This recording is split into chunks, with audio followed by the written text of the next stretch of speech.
The Women's Center, 180, opened on International Women's Day 46 years ago. When 180 first opens its doors in 1976, it was Women's Resource and Survival Center. There wasn't even terminology for what was happening. When we say domestic violence, that term didn't even exist. Back when I was working for 180, we could not shelter women and their children in the center. We were not permitted to do that. So what we did was women and their children came to live with us in our homes. They wanted to start a rape hotline. They felt that that was where the need was. I don't think we knew how bad it was and how many people needed help and how important it was to get the word out that we were there. But we didn't really have to get the word out because it spread like wildfire. What does a survivor look like? Look around the room, look in your family, look in your community. They look like anybody because they are any one of us. A domestic violence victim looks like me. Domestic violence does not discriminate. I had everything, and it was hard for people to believe what was going on behind closed doors. 3 days after we were married, I dropped a dozen eggs, and he grabbed me by the hair, pulled me up, and smacked me. That was the beginning. My ex-husband, he was sick and the doctor said that he should stay away from our daughter. And I had told him that and he flipped out. He picked me up, he threw me into the dresser, he threw me down this hallway, and my daughter is just a little infant in her car seat carrier and this is just happening. He took the carrier from me and he took my face and just kept shoving my face into the snow. My second child was 2 months old. He was colicky. He went over to, I'm gonna stop him from crying, and he hit him. And the baby's face was black and blue. I was 17, I did not take my baby to the doctor. I was afraid because I knew what happened.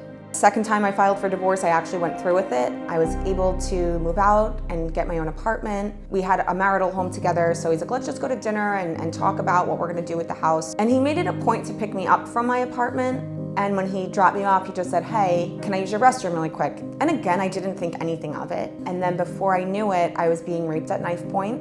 For 3 days, he held me hostage at knife point in my apartment. I was begging for my life. I mean, he would do things like, they had a pet dog, and he'd take him for a walk in the woods with his gun and shoot the dog in front of the kids.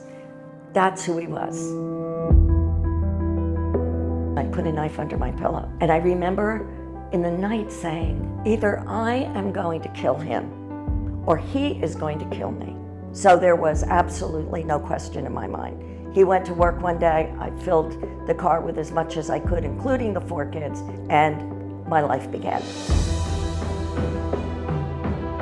I kind of thought, who's gonna believe me? Even though I had injuries, even though he had the bite mark on his thumb, who's gonna believe me? The doctor came in and he's like, who did this to you? And I said, I don't wanna talk about it, I just want to get checked out. And then I said I had also been sexually assaulted, so the same nurse took me back into a private room and she had actually called 180.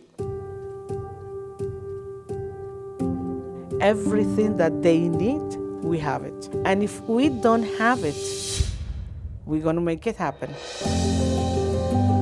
180 helps survivors really craft a safety plan, which is a plan for them to have everything in place that they're going to need to leave their abuser and be safe. While I was at the safe house, I didn't worry about groceries, I didn't worry about cooking. They will be able to use their time to learn how to become independent. It takes a lot to shift from victim to survivor.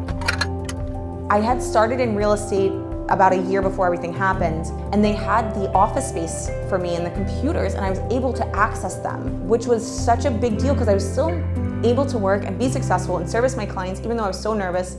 How we save lives is by helping people see how strong they are.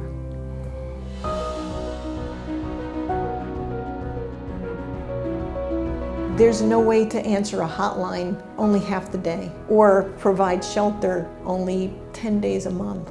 It's a 24/7 operation. It requires funding to support. The most important thing that people need to know is that 180 is here to help. And if I had to put a second thing, it would be we need funding. The people who support us, they don't even know how much they are impacting in the transformation of so many families. I'm so proud to have been one of the founding mothers. 180 is a fabulous place. Not only do they meet the immediate needs, they change their lives so that they have become survivors.